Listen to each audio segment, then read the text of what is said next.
Le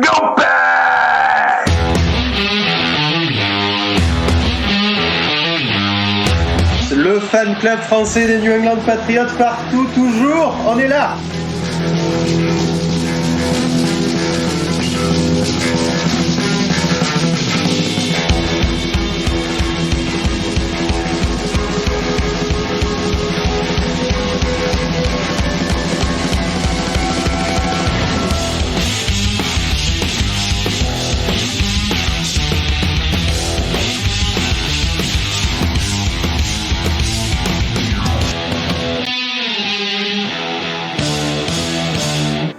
Et bonsoir à toutes et bonsoir à toutes, ravi de vous retrouver pour ce nouveau podcast du fan club français des New England Patriots. Ça y est, enfin il a signé après des mois et des mois d'attente. À la non-surprise, AJ Brown est un Patriots. On va y revenir durant cette émission avec mon invité. On va discuter de plein de petits sujets autour de l'arrivée de ce receveur numéro 1 au sein de la franchise. Mais avant de commencer, laissez-moi accueillir Nat. Salut Nat. Salut Cédric, très content de faire l'émission avec toi et de pouvoir discuter de AJ Brown, notre nouveau receveur. Au sommaire, donc on va rapidement évoquer notre réaction à chaud après ce trade de ce receveur au sein de la franchise. On va discuter aussi du prix. Qu'est-ce que cela veut dire? Quels sont les risques qui entourent le prix de ce trade? On va aussi discuter de comment va être intégré AJ Brown au sein de ce roster et aussi quelles vont être ses conséquences, tant dans le jeu que potentiellement le départ de certains joueurs. On essaye de partir pour préparer 35 à 40 minutes d'émission. On lance le petit jingle et on se retrouve juste après.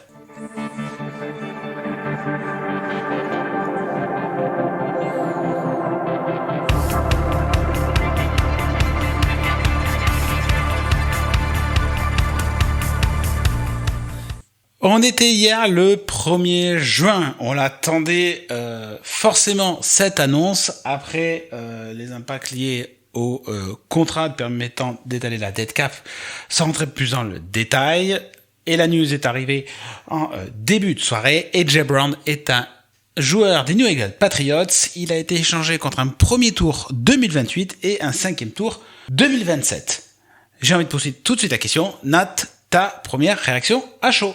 Alors ma première réaction c'est je suis content, surpris non, parce que voilà, c'était dans les rumeurs, on les entendait depuis un certain moment, donc aucune surprise, mais content du résultat et de enfin avoir notre receveur numéro 1 tant attendu depuis pas mal d'années. Oui, c'est sûr que pour le coup, on l'attendait, c'était une légende, un receveur numéro 1 chez New England Patriots. C'est le cas, sous McDaniels. Hâte de voir comment ça va se passer. On va en discuter un peu du prix et de son impact au sein de la franchise. En tout cas, c'est une non-surprise. Comme je l'ai dit en introduction, pour le coup, on s'y attendait. On est arrivé le 1er juin. Le trade a mis que quelques heures à se faire. On va tout de suite basculer sur le prix. Alors, il y a eu beaucoup de discussions. Est-ce que ça sera du 2026? Est-ce que ça sera des premiers tours 2027, dont on sait que la draft, en tout cas des premières informations qu'on a, en tout cas premières rumeurs, ça sera une très grosse draft. Finalement, c'est surtout un premier tour 2028 et un 5e tour 2027. Nat, est-ce que c'est cher payé pour ce receveur qui va faire bientôt ses 29 ans? Bah écoute, moi je trouve que c'est normalement payé en fait. Je trouve que c'est ni trop cher payé, ni voilà. Alors, évidemment que j'aurais peut-être préféré que ça soit un second tour, mais après il faut aussi voir la réalité du terrain ou des front office et des échanges. Quand on voit que DJ Moore part pour un second tour et que juste après Jalen Waddle part pour un premier tour de cette année et un 4e tour je crois ou un troisième tour, c'est beaucoup de munitions. Donc on était déjà donné un premier tour, c'était je pense on n'avait pas le choix.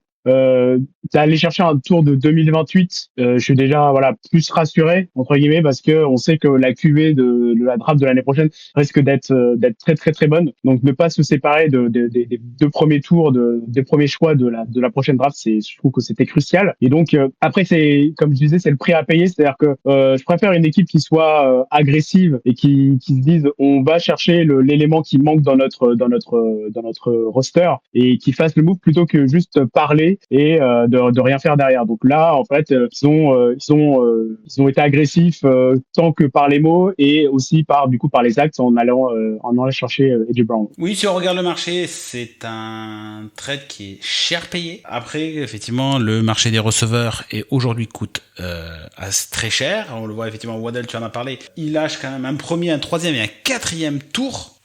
Les Broncos pour avoir Waddle notamment, même s'ils récupèrent un quatrième dans l'histoire avec Waddle. Effectivement, DJ Moore, ils ont lâché un deuxième tour, bon, ils ont quand même reçu un cinquième avec DJ Moore. C'est dans les ordres de grandeur pour avoir ce receveur 1. Ça reste cher payé parce qu'on sait que des fois un premier tour, ça avoue quand même son pesant et on sait qu'il y a des impacts payeurs qui peuvent arriver au niveau de cette draft. Ça veut dire aussi pas mal de choses, notamment sur l'objectif à 2 ans des Patriots, parce que qui dit premier tour 2028 dit que tu vises un pic assez bas, et donc quelque part aller chercher ce Super Bowl, ou en tout cas aller au moins jusqu'au Super Bowl en 2028, étant donné que ça quasiment équivalent après un début de second tour. Donc on sait que l'objectif des Patriots c'est de retourner du coup, ce qui veut dire clairement que l'objectif des Patriots c'est de viser le Super Bowl dans 2 ans. Donc vu qu'ils ont réussi à garder des pics 2027, ça voudra dire que la draft 2027 deviendra d'autant plus importante. On sait qu'elle va être deep en talent, donc ça va être hyper important pour les Patriots. Ça laisse l'année qui arrive pour le coup pour AJ de se mettre en place, de pouvoir bien se mettre en place avec Drake May. Donc c'est quelque chose qui va être intéressant, mais c'est vrai que sur le coup, lâcher un premier tour, ça pique toujours un peu. Je trouve ça cher. Après, est-ce qu'on aurait pu avoir moins cher ? Je pense que, en tout cas, de ce qui se lisait, les Patriots ne voulaient pas lâcher de premier tour. In fine, est-ce que ces discussions ont duré vraiment longtemps pour essayer de négocier un deuxième tour ? Ça m'étonnerait. Je pense qu'ils étaient d'accord pour que ce soit un premier tour. Là, à mon avis, la discussion restait plutôt sur est-ce que c'était du 2027 ou du 2028. Et le fait de lâcher du 2028, je trouve que c'est pour le coup, in fine, quelque chose quand même de positif. Avant d'entrer un peu plus dans l'état d'intégration d'AJ Brown au sein de l'équipe, Nat, est-ce que notamment lâcher un premier tour pour AJ, on a discuté un peu aussi pendant l'émission sur ses problèmes de genoux, est-ce que c'est quelque chose qui est aujourd'hui un potentiel risque pour les Patriots ? C'est toujours une question, c'est toujours potentiellement un problème. C'est au-delà des genoux, c'est le déclin du joueur qui au fur et à mesure des saisons, et décline un petit peu. Mais après, j'ai aussi envie de remettre en perspective, juste un peu en off, on discutait un peu du joueur et en fait, depuis 2020, quand on regarde ses problèmes aux genoux, il a une petite opération des genoux sur les 2 genoux en 2020. C'est quand même 5 milliards à la réception. La saison dernière, il joue 15 matchs et il a eu un problème aux ischio-jambiers, mais il finit quand même sur une bonne note et il fait une saison plus que correcte à plus de milliards. Donc je pense que ça va être une interrogation durant ses saisons avec les Patriots. S'il est sur le terrain, est-ce qu'il a des problèmes aux genoux, etc. Mais pour moi, c'est pas non plus tout le beans ou tout le bruit qu'on peut entendre sur ses blessures. Je pense qu'on en fait un peu trop, mais ça va quand même être à surveiller de loin. Oui, ça va être quelque chose à surveiller. En tout cas, je pense que les Patriots vont faire très attention et vont prendre soin de son joueur au prix où ça a été, surtout qu'il y a pas d'enjeu pour cette saison quelque part. Oui, ok, on a été au Super Bowl, mais il n'y a pas d'enjeu d'y retourner cette saison, sachant que l'objectif, c'est plutôt 2028, vu le prix que l'on a payé. On s'accorde une micro-pause et on revient pour parler de l'intégration d'AJ Brown dans le playbook des Patriots.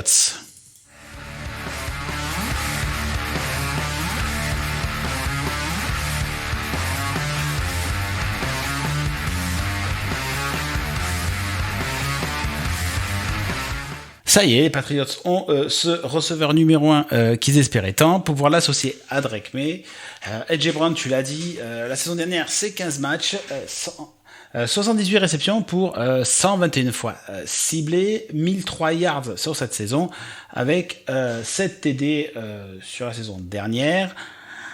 Nat, la présence d'AJ Brown dans l'attaque des New England Patriots, avant de rentrer sur où est-ce qu'il pourrait jouer, qu'est-ce que ça change pour toi, notamment pour les autres receveurs ? Je pense que déjà ça change quelque chose de très très très important, c'est la hiérarchie dans la room des receveurs qu'on a actuellement. C'est que là, avec AJ Brown, on a enfin ce receveur numéro 1. Et je parle même pas d'utilisation, mais je parle juste en termes de talent, ce qu'il peut apporter. Et donc, ça veut dire que ça va faire une descente des autres joueurs. Donc, un joueur qui était Romeo Dobbs, qu'on a signé à l'intersaison, qui était voilà notre receveur numéro 1 attitré au moment où on le signe, là devient automatiquement receveur numéro 2 et ainsi de suite pour les autres joueurs. Donc chaque joueur qu'on a maintenant est à sa bonne place. Donc rien que pour ça, je trouve que c'est quelque chose de très très fort.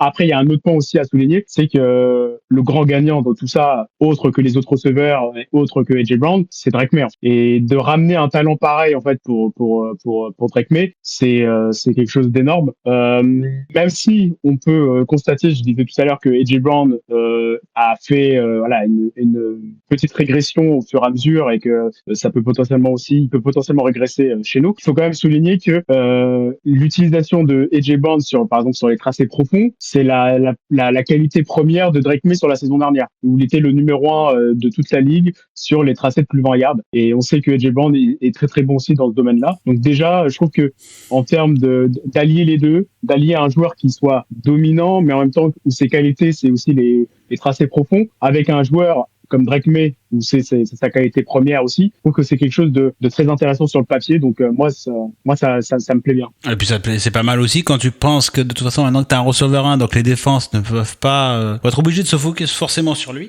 Les autres receveurs vont être plus que sur des corners 2, des corners 3, des couvertures de zone. Donc tout de suite ça va aussi changer les duels pour nos autres receveurs. Ils seront plus forcément un corner 1, ça sera beaucoup plus man to man. Enfin ça va forcément libérer des espaces. On en parlait tout à l'heure. Hein. Imaginons il y a Cal Williams avec sa vitesse pour viser la profondeur. Que fait la défense adverse? Ils couvrent AJ Brown ou le double, ou est-ce qu'ils vont couvrir en profondeur Cal Williams? Du coup, ça libère Brown.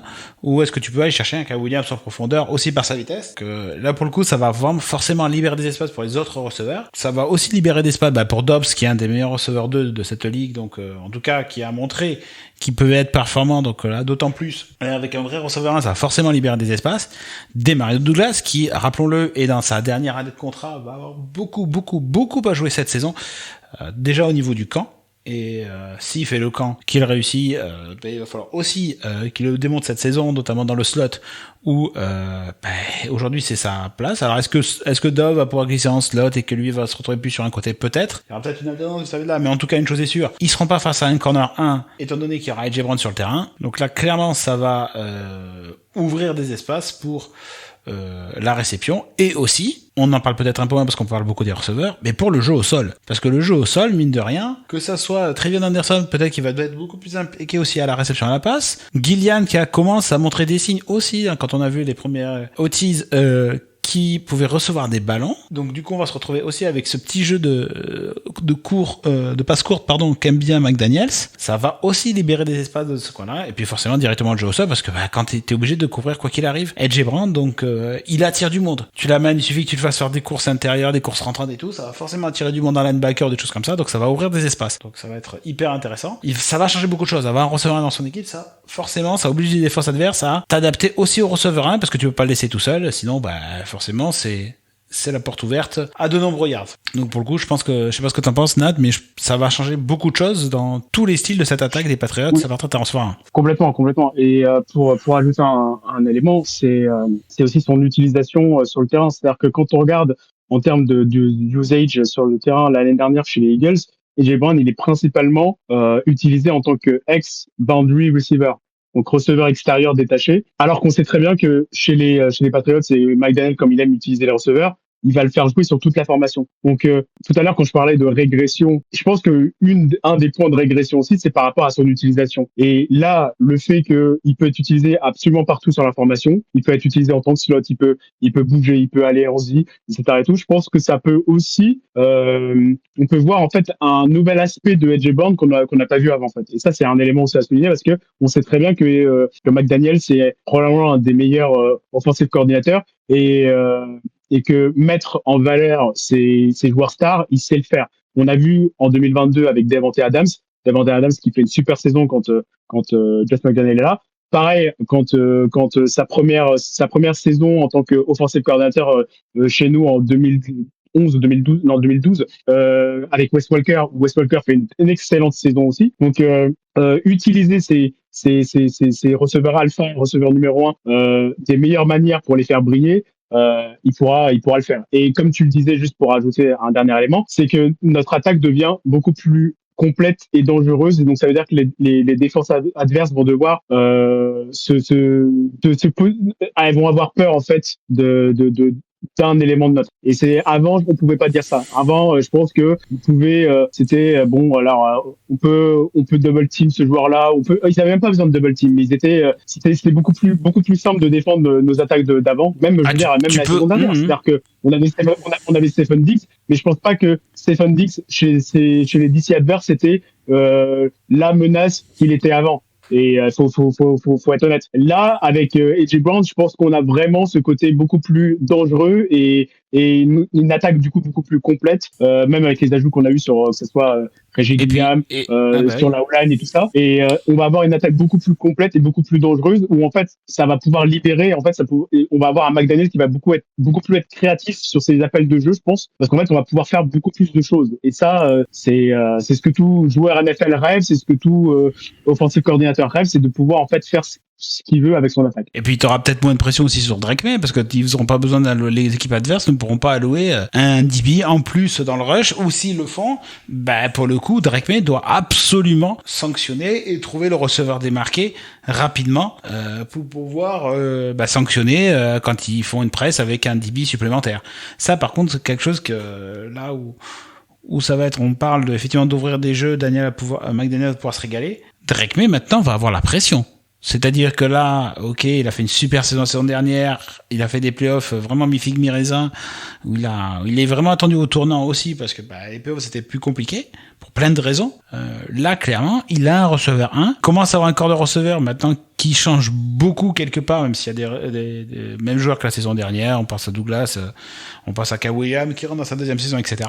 Drake May va devoir être beaucoup plus létal et beaucoup plus efficace et encore moins faire d'erreurs, parce qu'avec un AJ Brown qui attire les défenses, il va devoir trouver ses autres receveurs démarqués et de savoir bien lire les défenses pour le coup, parce qu'il va y avoir des opportunités. Alors après on verra si les autres receveurs vont se démarquer, on l'espère, pour pouvoir justement rendre cette attaque viable. Mais aujourd'hui, Drake May, là, son receveur 1, il a été candidat MVP la saison dernière. On attend de lui qu'il se développe sa relation avec AJ Brown, qu'il apprenne encore mieux lire les défenses adverses, surtout avec maintenant des opportunités qui vont se présenter avec un receveur alpha. Maintenant, la balle est dans le camp de Drake May. Certes, McDaniel va forcément mettre plein de jeux en place, ça va être hyper intéressant à suivre. Mais aussi, voilà, Drake May, maintenant, il a ce qu'il faut pour pouvoir, alors on pourrait chipoter qu'avoir la ligne, effectivement, comment ça va se passer en termes d'éléments, mais avoir un receveur alpha, forcément, ça te diminue la pression quelque part, hein, parce que les autres, ils vont devoir couvrir. Donc après, il y aura plus qu'un duel edge et ligne. Hein. C'est ça. Je suis assez d'accord. C'est-à-dire,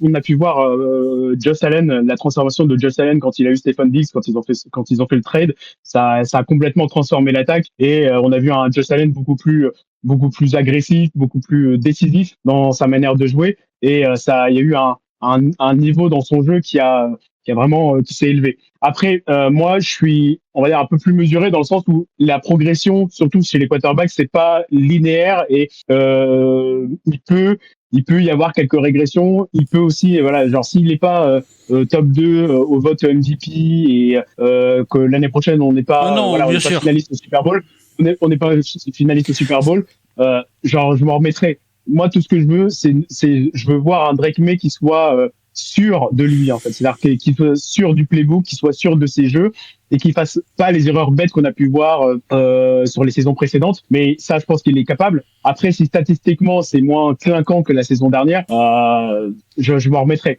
Mais, j'espère parce que ça veut dire un jeu au sol qui sera beaucoup plus performant. Donc quelque part, si statistiquement il est un peu moins bien, c'est pas gênant. Et encore une fois, l'objectif c'est 2028. C'est pas vu que tu lâches le pic de premier tour 2028, ton objectif c'est 2028, c'est pas 2027. Donc il a en plus une année pour pouvoir se régler. Ouais. Après, dans tous les cas, moi je veux qu'il soit compétitif l'année prochaine, directement. Surtout avec l'attaque et la défense qu'on a, je pense qu'on peut clairement viser haut. Mais aussi un autre élément qui est important, c'est-à-dire que c'est ce que tu disais, c'est-à-dire qu'en fait le fait de rajouter le fait de renforcer la ligne, le fait de rajouter des armes avec Romeo Dobbs aussi, c'est que t'as moins besoin d'avoir un Drake May en mode super-héros entre guillemets, tu vois. C'est genre, je me souviens le match le match en prime time contre les Bills, il nous fait à deux moments dans le match deux super actions où il se libère, il va faire une passe sur Stephen Diggs, il fait deux passes comme ça qui sont absolument fabuleuses. Mais ça, ces actions-là existent parce que la O-line n'a pas fait son boulot et que les joueurs se sont pas démarqués au bon moment. Donc il est obligé de créer en fait une action de nulle part et de faire un peu quelque chose d'impressionnant et qui nous en tant que spectateurs on aime. Mais quand t'es un coach, je pense pas que t'apprécies voir ton QB faire ça. Il est capable de le faire donc c'est bien. Mais moi j'ai envie de voir des receveurs qui se démarquent, qui attrapent le ballon et qui se démarquent. J'ai envie de voir une O-line qui bloque et j'ai envie de voir un Drake May qui fasse les jeux intelligents au bon moment. C'est tout. Pour le coup, on recommence comme si c'était presque une première année du playbook de McDaniels quelque part, parce qu'avec un receveur alpha, ça change quand même pas mal de choses, pas mal d'appels de jeu par rapport au playbook qui était l'année dernière, dont on sait de toute façon qu'en général le playbook de McDaniels se fait sur plusieurs années à plusieurs étages en termes de complexité. Ça va être intéressant à suivre cette première saison pour avoir effectivement des impacts en 2028. Après, on va pas tout de suite voir la saison 2027 comme étant ratée, c'est pas ce que je dis non plus.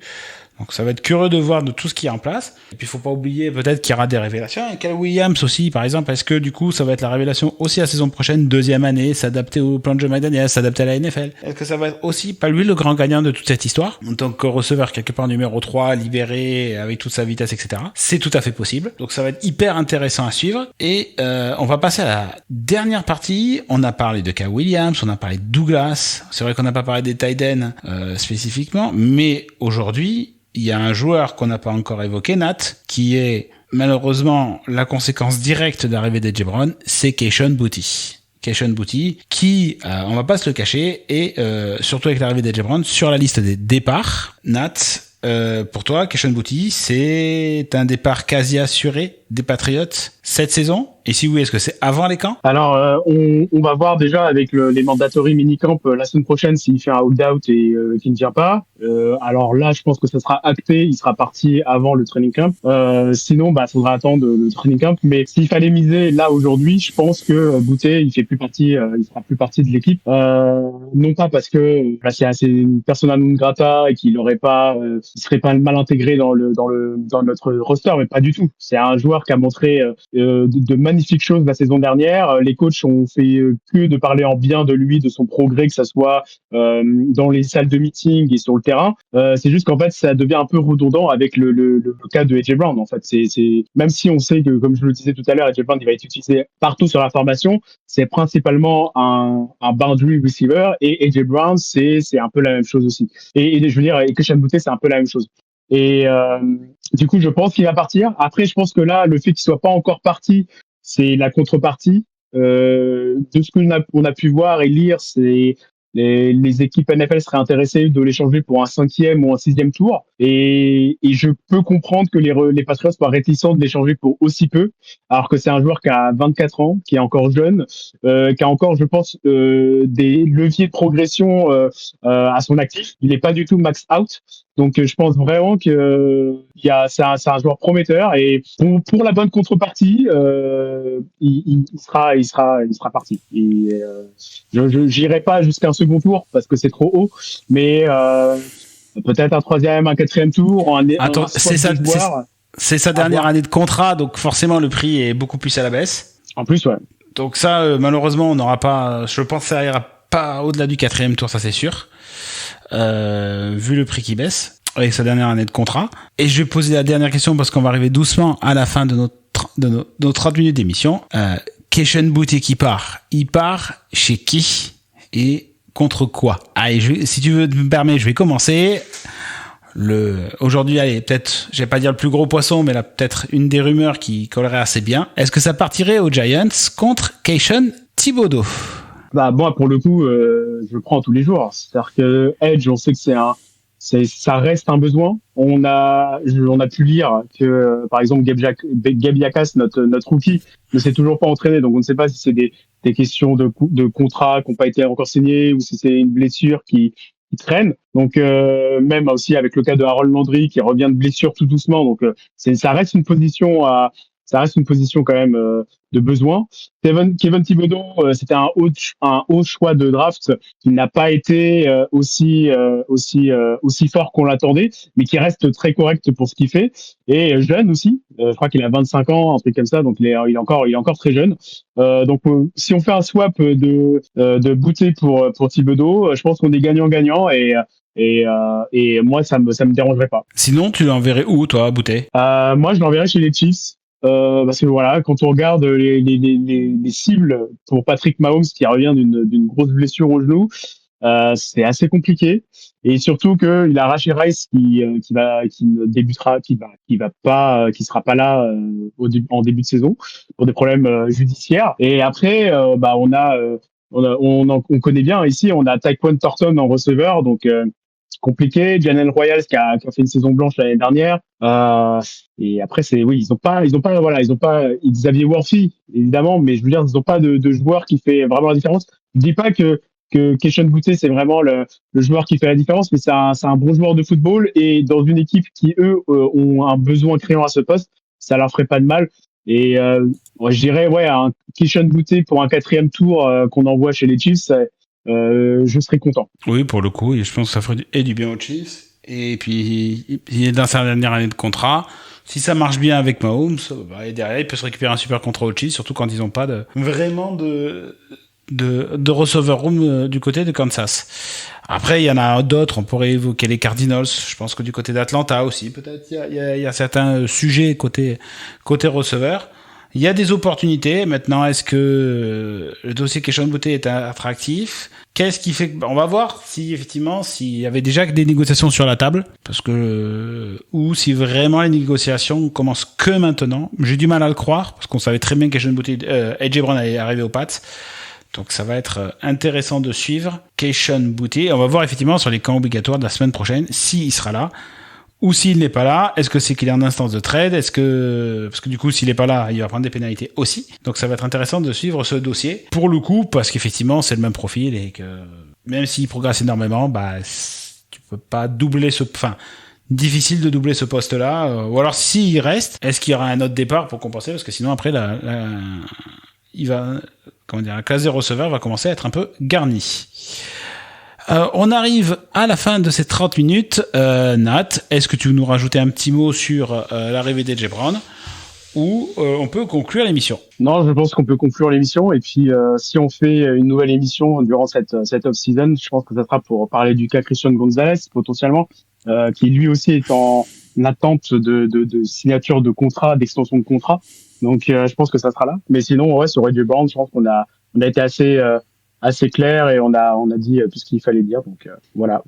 C'est ça, prochain dossier pour les New England Patriots, le cas de Christian Gonzalez, où je pense qu'il va falloir prendre un petit peu de patience parce que ça sera à celui qui signera le premier qui aura perdu, étant donné que du côté des Seahawks, ils ont aussi un gros cornerback à re-signer, et donc à mon avis, ça se joue à quelques millions près, et à celui qui parle le premier perdra la course au meilleur corner, le mieux payé de la ligue.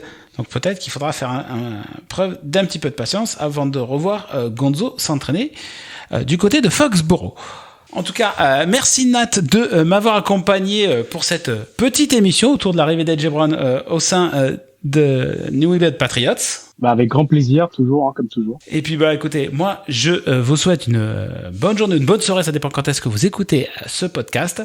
On se retrouve à la prochaine émission qui sera dans quelques semaines ou en tout cas au plus tard d'ici le début des camps pour présenter le camp qui arrivera début août. Si je dis pas de bêtises, rattrape-moi Nat. C'est fin juillet. Fin juillet, début août. Donc au pire, on se retrouvera d'ici là pour vous présenter les batailles de position qu'il y aura, que ça soit aussi sur le poste de receveur. Il y a pas mal de choses à regarder en tout cas d'ici là. Sinon, je vous souhaite une bonne soirée ou une bonne journée et n'oubliez pas, le fan club français des New England Patriots, partout, toujours. Bonsoir.